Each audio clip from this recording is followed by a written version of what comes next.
Study with Monika में आपका स्वागत है। इस वीडियो में हम देखने वाले हैं 6th क्लास हिस्ट्री के फर्स्ट चैप्टर के क्वेश्चन आंसर। पहला जो हमारा क्वेश्चन है, निम्नलिखित का सुमेल करना है। उसमें जो नर्मदा घाटी है उसके साथ जाएगा शिकार तथा संग्रहण। दूसरा मगध सबसे पहले बड़ा राज्य है। तीसरा गारो पहाड़ियाँ हैं, उसमें आएगा आरंभिक कृषि। चौथा है सिंधु तथा इसकी सहायक नदियाँ, वहाँ पर बसे थे प्रथम नगर। और नेक्स्ट है गंगा घाटी, लगभग 2500 वर्ष पूर्व के नगर। अगला क्वेश्चन है पांडुलिपियाँ और अभिलेखों में एक प्रमुख अंतर बताएं। पांडुलिपियाँ प्राय ताड़ पत्रों और भोज पत्रों पर लिखी जाती थी, और जबकि अभिलेख जो होते थे वो पत्थर और धातु जैसी कठोर स्तूपों पर उत्कीर्ण या खोदकर लिखवाए जाते थे। जो पांडुलिपि होती थी वो या तो ताड़ के पत्थर यानी पत्ते होते थे, या भोजपत्र या किसी पेड़ की जो छाल है उसके ऊपर लिखवाई जाती थी।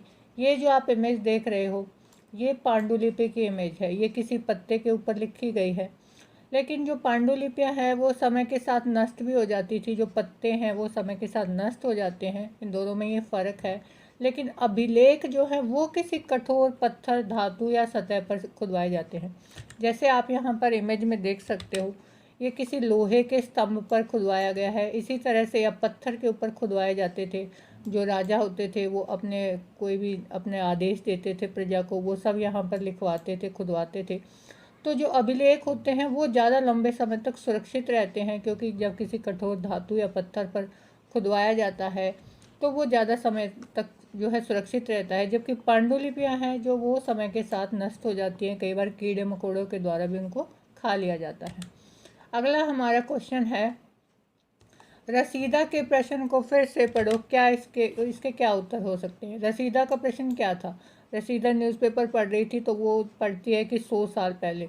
तो रसीदा सोचती है कि किसी को भी 100 साल पहले के बारे में भी कैसे जानकारी हो सकती है। इसका उत्तर है, हमें अतीत के विषय में पांडुलिपियों व अभिलेखों का अध्ययन करने के बाद जानकारी प्राप्त होती है। यानी हमें अपने पुराने समय के बारे में कहाँ से पता लगा? या तो हमें कुछ ना कुछ जो है अभी अवशेष मिले हमें, या पांडुलिपियाँ मिली हैं, या फिर हमें अभिलेख मिले हैं, उनके द्वारा हमें अपने अतीत के बारे में जानकारी प्राप्त होती है। इसके अलावा ईंट और पत्थरों से बनी इमारतों के अवशेष हैं, कुछ चित्र हैं, मूर्तियां हैं, औजार, हथियार, बर्तन और सिक्कों आदि के द्वारा भी हमें प्राचीन समय के बारे में, अपने अतीत के बारे में जानकारी मिलती है। अगला हमारा क्वेश्चन है, पुरातत्वविदों द्वारा पाई जाने वाली सभी वस्तुओं की एक सूची बनाओ। इनमें से कौन सी वस्तुएं जो हैं वो पत्थर की बनी हो सकती हैं? देखिए, पुरातत्वविद कौन होते हैं? जो खुदाई का काम करते हैं, जिनको प्राचीन अवशेष मिलते हैं, पुरातत्वविद उनके द्वारा वो बताते हैं कि इन वस्तुओं का प्रयोग पुराने समय में किस लिए किया जाता था। तो पुरातत्वविदों द्वारा पाई जाने वाली जो वस्तु हैं वो हथियार हो सकती हैं, आभूषण हो सकते हैं, सिक्के हो सकते हैं, चित्र हो सकते हैं, मूर्तियाँ, औजार, हड्डियाँ, पत्थर और ईंटों से बनी जो है वो इमारतें हो सकती हैं।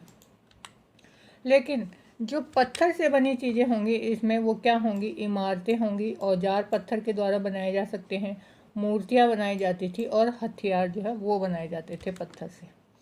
अगला हमारा क्वेश्चन है, साधारण स्त्री तथा पुरुष अपने कार्यों का विवरण क्यों नहीं रखते थे? इसके बारे में तुम क्या सोचते हो?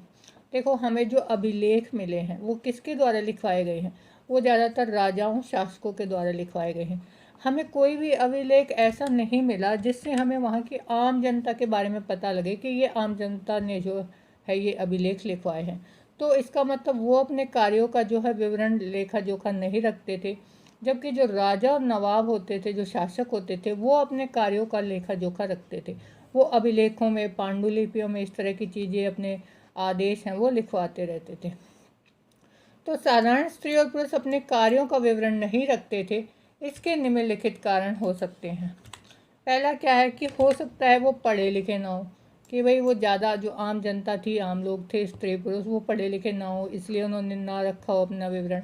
साधारण स्त्री और पुरुष अपने कार्यों को शायद उतना महत्वपूर्ण नहीं मानते होंगे, इसलिए वो उनका विवरण संभाल कर नहीं रखते थे। इसका मतलब क्या है कि भाई वो जो है अपने डेली रूटीन के नॉर्मल काम करते थे साधारण लोग, उनको लगता था कि शायद वो इतने महत्वपूर्ण नहीं है कि उनको संभाल कर अपने विवरणों को रखा जाए, उनके लिए अभिलेख खुदवाए जाएँ या पांडुलिपियाँ लिखी जाएँ।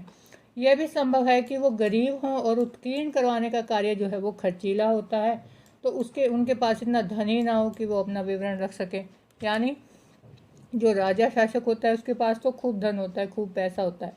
जो उत्कीर्ण का मतलब होता है खुदा खोद कर कोई भी चीज़ लिखवाना, चाहे वो पत्थर पर या धातु पर खुदवा कर लिखवाई जाए। तो शासक या राजा जो होता है उसके पास तो खूब धन होता है, वो खुदवा सकता है, अभिलेख लिखवा सकता है। लेकिन साधारण जनता के पास हो सकता है कि इतना जो है धन ना हो कि भाई वो इस तरह के अभिलेख अपने लिखवाएं। अगला हमारा क्वेश्चन है, कम से कम 2 ऐसी बातों का उल्लेख करें जिनसे तुम्हारे पास राजा और किसानों के जीवन में भिन्नता का पता चलता है। यानी राजा और जो साधारण किसान होते थे उनके जीवन में क्या भिन्नताएं थी। जो राजाओं का जीवन है वो जो है ऐश्वर्य से परिपूर्ण होता है। ऐश्वर्य से परिपूर्ण का मतलब है कि भाई वो खूब भोग विलास में अपना जीवन जीते थे, सारी सुविधाएं उनके पास होती थी। जबकि जो किसान है उनका जीवन दुखों से भरा होता था। क्यों? क्योंकि अगर उनकी फसल ठीक से हुई तो ठीक है, नहीं अगर कोई भी प्राकृतिक आपदा आ गई या कुछ भी हो गई तो उनके पास जो है खाने का भी अपने पूरा सामान जो है, खाद्य पदार्थ भी नहीं होते थे। तो उनका जीवन जो है वो दुखों से भरा होता था। राजा अपने कार्यों का लेखा जोखा अभिलेखों में करवाते थे, जबकि किसान अपने कार्यों का लेखा जोखा नहीं रखते थे। यानी राजा जो है वो किस तरह के कार्य करते थे अपने दरबार में, अपनी जनता को क्या जो है आदेश देना है, वो सब अभिलेखों में लिखवाते थे। लेकिन जो साधारण किसान होते थे वो इस तरह का कोई भी विवरण उन्होंने नहीं लिखवाया। अगला हमारा क्वेश्चन है, पृष्ठ 1 पर शिल्पकार शब्द का पता लगाओ। आज प्रचलित कम से कम 5 भिन्न शिल्पों की सूची बनाओ और शिल्पकार में स्त्री पुरुष दोनों ही करते हो। यानी कौन सा कार्य स्त्रियां करती हैं, महिलाएं करती हैं, कौन सा कार्य जो है वो पुरुष करते हैं, या फिर ऐसा कार्य जो दोनों के द्वारा किया जाता है।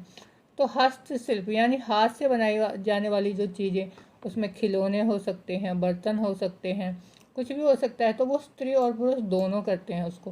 कास्ट यानी जो लकड़ी का काम है वो ज़्यादातर कौन करते हैं? पुरुष करते हैं। चमड़े का जो काम है वो भी कौन करते हैं? पुरुष करते हैं। मूर्तियाँ बनाने का जो काम था वो स्त्री और पुरुष दोनों के द्वारा किया जाता था। और बात आए अगर भवन बनाने की तो वो पुरुषों के द्वारा किया जाता था। अगला हमारा क्वेश्चन है, अतीत में किन किन के ऊपर पुस्तकें लिखी गई हैं, इनमें से किन पुस्तकों को पढ़ना आप पसंद करोगे। देखो, अतीत में जो भी पुस्तकें लिखी गई वो किसके ऊपर लिखी जाती थी?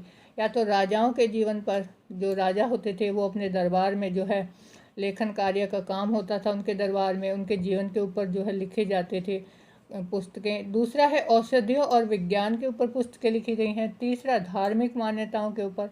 और नेक्स्ट है महाकाव्य, कविताएं और नाटक आदि के ऊपर जो है वो अतीत में पुस्तकें लिखी गई हैं। अगर हमें जो है हमारा इंटरेस्ट किस में होगा, हम या तो राजाओं के जीवन के बारे में पढ़ना चाहेंगे या फिर हो सकता है कहानियाँ या नाटकों के बारे में हम पढ़ना पसंद करें। तो ये थे हमारे फर्स्ट चैप्टर के क्वेश्चन आंसर क्लास 6 के। वीडियो आपको अच्छी लगी हो तो चैनल को ज़रूर सब्सक्राइब करें और बेल आइकन प्रेस करें ताकि आपको आने वाली वीडियो की नोटिफिकेशन मिलती रहे।